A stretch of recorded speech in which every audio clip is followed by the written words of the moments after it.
Alright guys, KK4PYN back again. Had my knee surgery, so I'm just kind of sitting around with some extra time, and I figured I'd finally do the supercap video that I've been talking about forever. I'm sure all 2 or 3 of you have been wondering what this was. Bad grammar. And I hope this video goes a little bit better because I've actually got my cell phone mounted instead of just kind of holding it. I might have to move it around a little bit, but you know, it's actually on a mount now, so it should be a little bit better. So today we're going to talk about supercaps, what they are, what I use them for, and I'm going to give a wildly optimistic theory and prediction for the future that I hope actually comes true, because it'll make your life and my life a lot easier. You and I being a general analog for humankind. So anyway, let's get started. So supercapacitors, something I discovered a couple years ago. You can see lots of videos online about people using them to start their cars and stuff like that, and you know, that's great, and that's something I'm going to try. But I found these. This is a cam cap. Lighting with this mount is not the best, but this is 5.5 farads, or 5.5 volts at 1 farad, and it's about the size of 2 2032 batteries stacked on top of each other. It's small. Let me see if I can get something to compare it to here. Here's an 18650. Yep, it's small. So these are designed for memory backup or RTC backup, real-time clock backup, in microprocessor applications.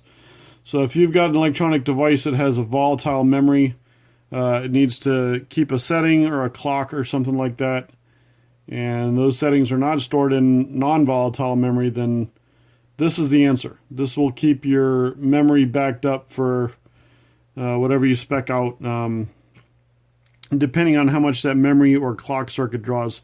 Most of them draw microamps, if not milliamps.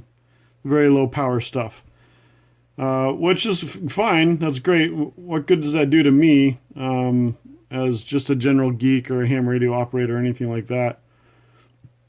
I've been struggling here at the house with power backup for a while. Our power goes out a lot. I'm actually in contract right now to get 2 Tesla power walls and 11.7 kilowatts of solar power on my roof, because that's how tired I am of it. I've got a battery bank outside with some DC solar stuff going on that I use to just kind of power stuff in the office here, the radios. I showed you in the other video this power bank, which uses 18650s. This does great for backing up stuff or charging cell phones, tablets, etc., etc. I could run my router off this for probably an hour, something like that.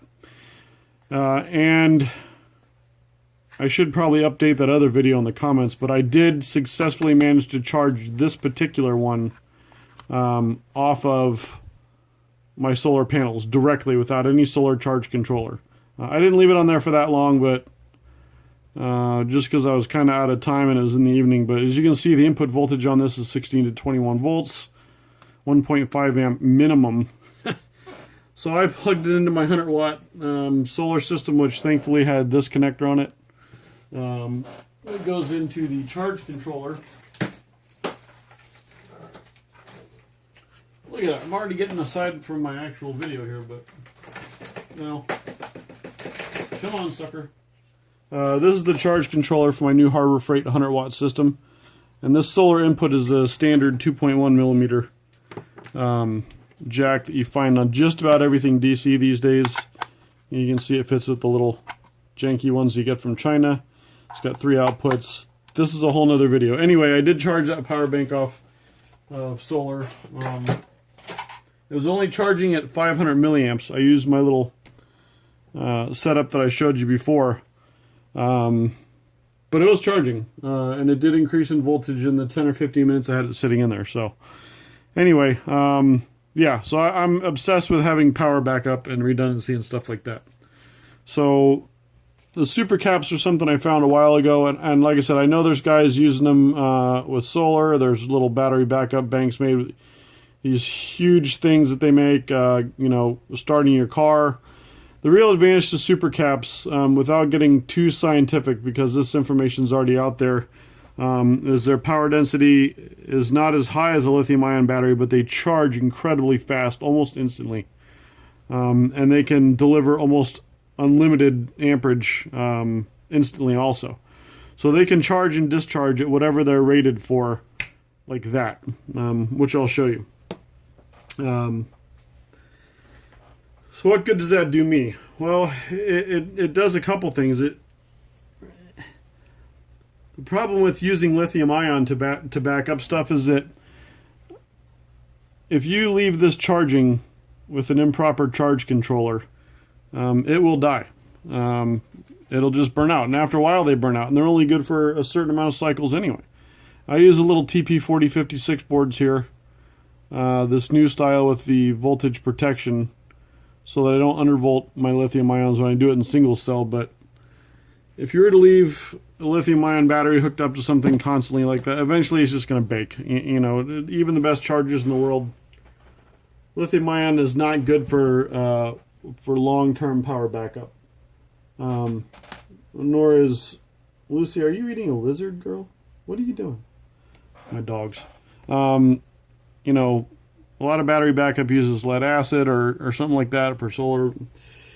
There are little UPS, uninterruptible power supply things that use lithium ion, but they have a limited charge life. They have a limited usage. You can only charge them and discharge them so many times. They're sensitive to temperature. This thing, if it gets too hot, will catch on fire very rapidly. You're just not going to be happy. So for a lower power operation, say a remote radio transceiver, like a beacon or something like that, or if you're just backing up something that doesn't take that much power, like a router here, I've tested these routers and they, you know, they never draw what the power adapter says they have on it. That thing draws 300-400 milliamps under full load. So, you know, it's no problem hooking it up to a UPS or something like that, or when I get my power banks. But it's a pain. So what I was originally bought all these, and the research I was doing was to install these in line, because I know that router will survive at 5 volts. Install these in parallel with the power supply inside the actual case, and these you can leave as long as you do not exceed that voltage. This is 5.5 volts. You can leave power on this indefinitely. Once it's charged, it won't take any more power. It doesn't need a charge controller when you use it, like in this. In banks where they have to be balanced and all that, then that's different. But basically, I could leave this at 5 volts forever. As long as I have a well-regulated input, you're good. And it could discharge as many times as it wants. They're good for 1 million cycles or somewhere thereabouts.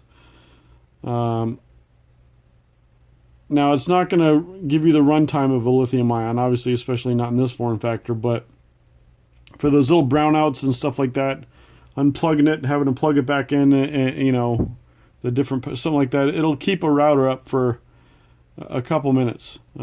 This one by itself will keep a router up for a good 45 seconds to a minute with no problem. And you never have to worry about charging. And if it gets too hot, it just fails. It normally fails open, and they're not... well, it's electrolytic inside, which I've never seen a capacitor catch on fire.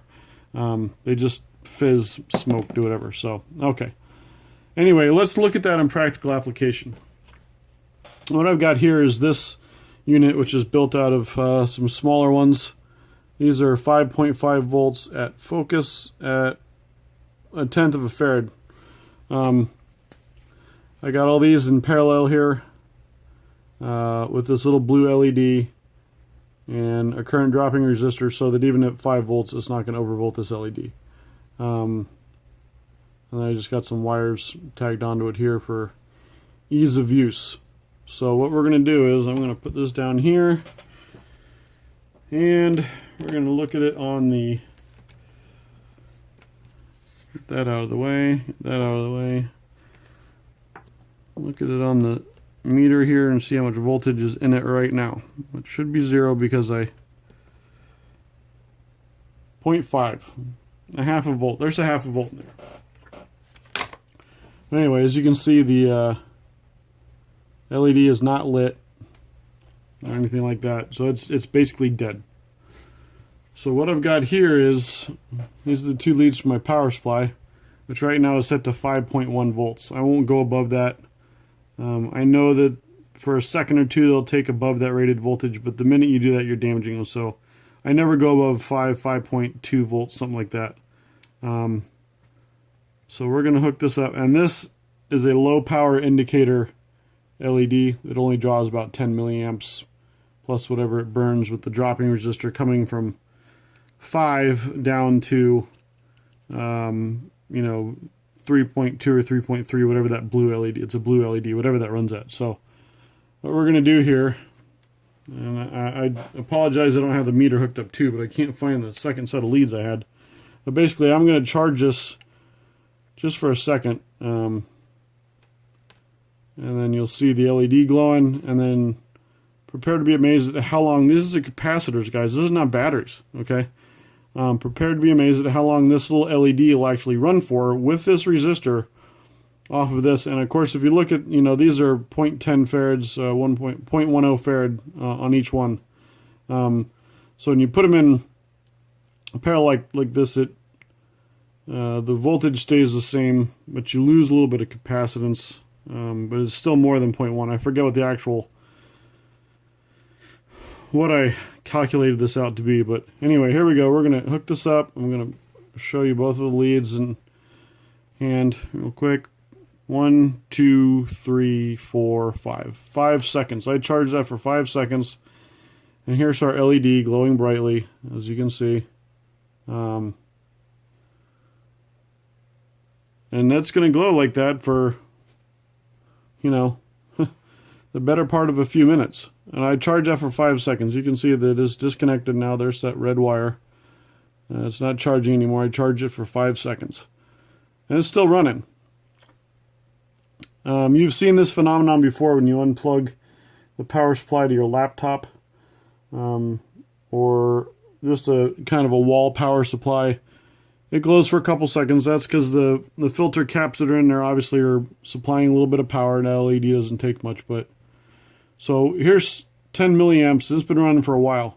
Now, if you're talking about battery backup for memory or real-time clock, this is game over. This will run that for a while because that draws, like I said, microamps, if not just a few milliamps. You know, there's even microcontrollers out there, ultra low power microcontrollers, where you could keep the entire thing alive at 10 milliamps. So this is still running. We charged it for 5 seconds. I'm gonna take the negative off here. We're gonna set it back down. You can see it's still glowing. I'm gonna see what the voltage is, and you'll see it dropping on the meter there. Let me do it right way around so we don't have the janky. There's the negative rail. There's a, oh, and I shorted it out too. I don't know if you saw that. So there's, I did it again. There's 2.7 volts. 4.4, 4.5. It's actually going up because it's recovering from that short, which is one of the reasons I got this 6-digit multimeter here. But it's holding at 2.7 volts. Now it's close to the native voltage of that LED. Resistor's not dropping much, and it's just churning along. So when I first charged it up, it probably got up to 3.9 or 4 volts. I don't think it got all the way up to 5.1, what I have the power supply set at, but it definitely didn't go over that. But you can see it's dropping, and it's dropping and dropping and dropping, and it'll keep dropping for a while. But if you have a 3.3 volt circuit or a 1.8 volt circuit that you're trying to power, guess what? It's still running. You can see I still got light in there. It's not as bright as when it started, but the LED is still lit. There's no magic here, guys. It's just supercapacitors. They're designed for memory or battery backup or real-time clock backup, And that's what they're doing. This is the type of load. This is probably a little bit extreme too. This little LED right here, the blue LED, draws, I think, 10 milliamps, something like that. But it's still going. We're probably down around 2 volts right now, whatever. Here I got this motor. And here's the 2 wires coming from it. And what we're going to do is I'm going to hook this motor up to this bank. This motor at 5 volts draws 900 milliamps. It's a beast. But we're going to hook this up. And you can see I just got it hooked up here to the 2 wires coming from that. And it's going to spin it. And you see the LED died. And it's going to die pretty quick. But it's still spinning. Obviously the frame rate in the videos. There you go. And it stopped spinning. So now we assume this is dead. And again, I don't have any reason to hide anything. We all know these motors draw about an amp. And let's see what we got for voltage. 0.2. It's dead. Alright. So this is what we're going to do. I don't know if it's going to work. But I'm going to loosen up my camera mount here. Point it at my power supply. And I'm going to zoom in there a little bit. Alright, so you can see it's set at 5.1 volts. Here's our good old analog amperage needle, which I like better than digital. Because it's just, you know, any little fluctuations, you're not wondering if it's a miscalibrated LED. It's, you know, anything, it'll show you. Just like a real speedometer or a tachometer in a car, it'll show you what's really going on. Okay, so just to show you what we got here, here's this motor. Well, you know what, I don't even need to do that. Let's just do this. I'm going to hook the, I don't know if I'm going to be able to fit this all in the shot here. I'm going to hook the black lead up on my, yeah, I can't really get this all in there, can I? Let me try and twist this a little bit. There we go. Alright, so you'll want to keep your eyes on the amperage needle here. Alright. And it's going to get out of focus because I've got the power supply way in the background, but this is what we got going on here. Here's the negative lead of this thing. There's nothing else hooked up. I'm going to hook up the positive lead and do it like that so that you can focus on that amperage and you'll see the voltage dip down. This is a constant current content voltage supply, so it's charging a battery. It's going to, you know, hold the voltage steady and just pull the amperage down as it tries to reach this output voltage, which right now is set at 5 volts. So here we go. Boom. Peaks, and then it goes down. And right now, it looks like it's at 0, but it's right above 0. That's the power from this LED. So we have it on there maybe, what, 10 or 15 seconds? So I'm going to pull this off. I'm going to pull this other one off. And you can see this is not hooked up to anything. I'm going to come back over here. I'm going to figure out how to realign this real quick. And like that, maybe. Oh, I'm going to take it out of zoom. Sorry about that. Alright, so you can see it's not hooked up to anything. It's still running. Here's our motor. Get a voltage on this sucker. 3.9 volts. There we go.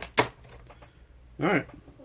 So, off of that couple seconds of charging, which you saw, first person, at however many amps I wanted to throw at it, it'll take. You actually have to be concerned with that. But let's not waste too much time here. I'm going to run this motor.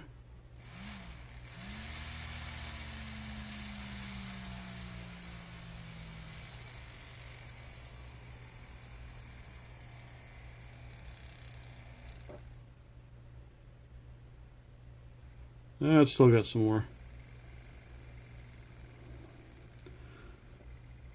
So you're saying, well, dude, that's bogus. That does no good to me. This is an amp almost. This is a little tiny setup here, okay? It'll run a few milliamps for 45 minutes or whatever, but what if we got something bigger? There's plenty of free space inside a case of a modem or something like that, or you just could make a whole bank of these, or they also come in 2.7 volt to get whatever voltage you really needed, and they're better than a battery because I can leave this at whatever the nominal voltage of my power supply is forever, without worrying about overcharging it, without worrying about a charge controller to trickle, none of that stuff. It'll just work. So let's look at something different here. This is a 5.5 volt 4 farad capacitor. When you look at it in comparison to this entire setup, it's a little bit bigger. I want to build a bank of these 1 farads, or maybe even these, but this would be a very small form factor. This is less than an inch around, to back up my modem from brownouts or stuff like that. Even though I've got it on a UPS and all that stuff, but it'll keep it if there's a real bad surge, or when it's switching over to a battery bank or something like that. I just want a redundancy. Plus, I think that with a good enough size bank of these, you could have a decent little power supply. You can supply a lot of amps out of one of these. Maybe not as much as like the 2 or 3 amps that this thing will do, or the 5 amps or the 30 amps and the big, ICR type ones or whatever. But anyway, what we got here is this 4 farad unit.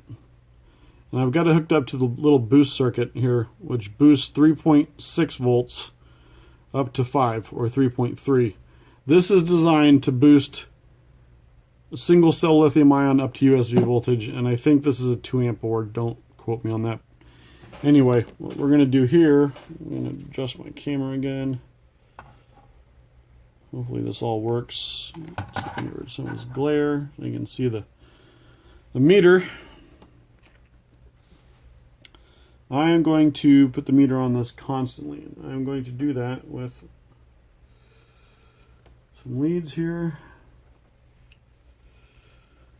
I know I'm not using the right color code, so you guys can flame me if you want. Okay,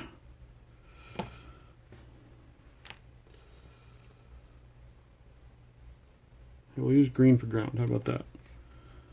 So this is strictly just some alligator clips. There you go. And I'm going to clip the other end of the alligator clips to my test leads.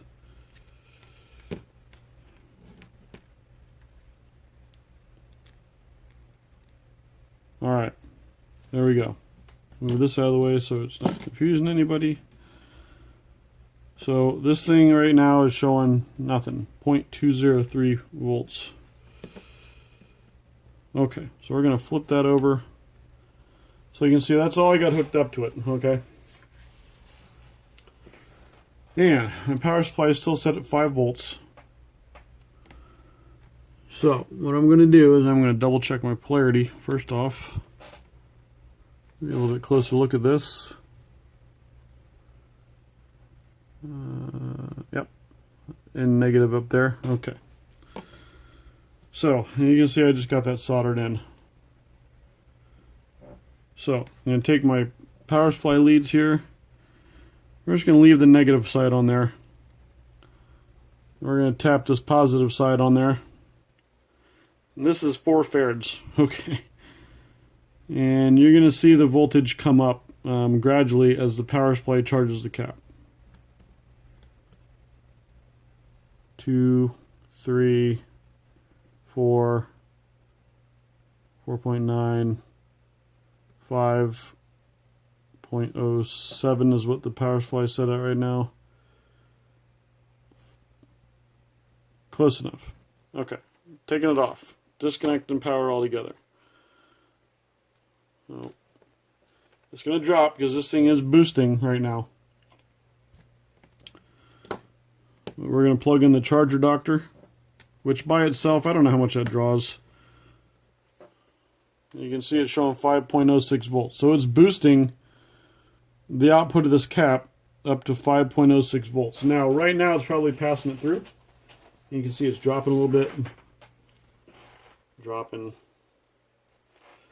It's still showing 5.4 volts here though, even though my capacitor voltage is dropping down to 4.5. It's going to boost that all the way down to whatever.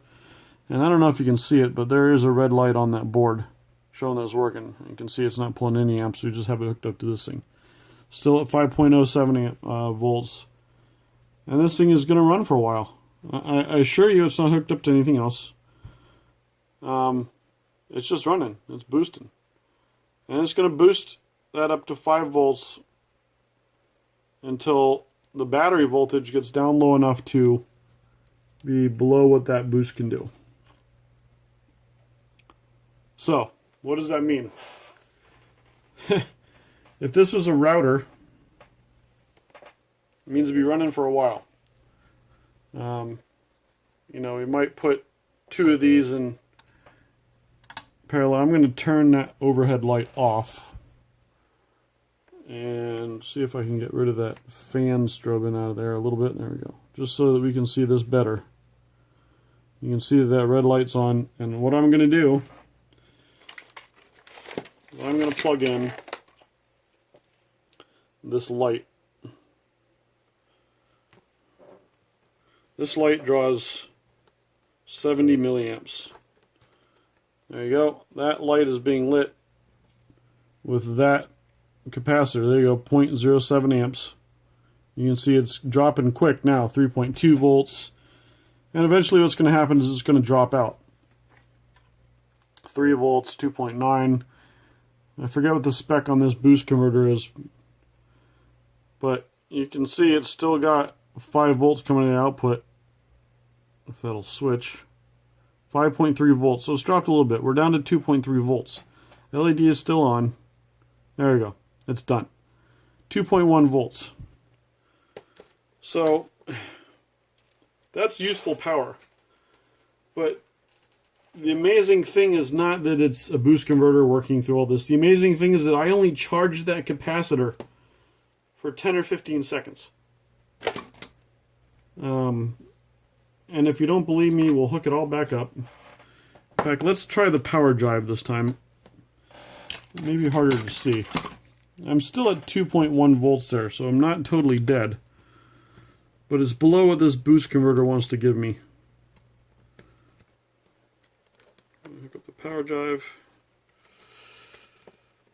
This is going to be tough to see. I'll move this out a little bit. There's my dog going bananas. Alright. We're going to go back to negative here. You know what? I'm going to go ahead and hook up. Apologize about the dog. She gets nutsos over squirrels and all sorts of stuff. Alright. So there's that, there's that. You can see that this USB light is plugged in. I'm sorry this isn't all in frame, but I want it to be close enough that you can actually see what's going on here. So, hopefully we can see this. Let's see if I can move that. I apologize, I don't have a better setup for this. Some of the guys I watched just managed to be on point. So, alright, you can see our meter voltage there is 2.15 volts. I'm about to hook this back up. We're going to count out 10 seconds. 1, 2, 3, 4, 5, 6, 7, 8, 9, 10. Alright, so the caps are back up to power supply voltage, obviously falling quick. You can see on the power drive here that we're 5.02 volts. And of course this thing doesn't want to work on my amp meter again for whatever reason.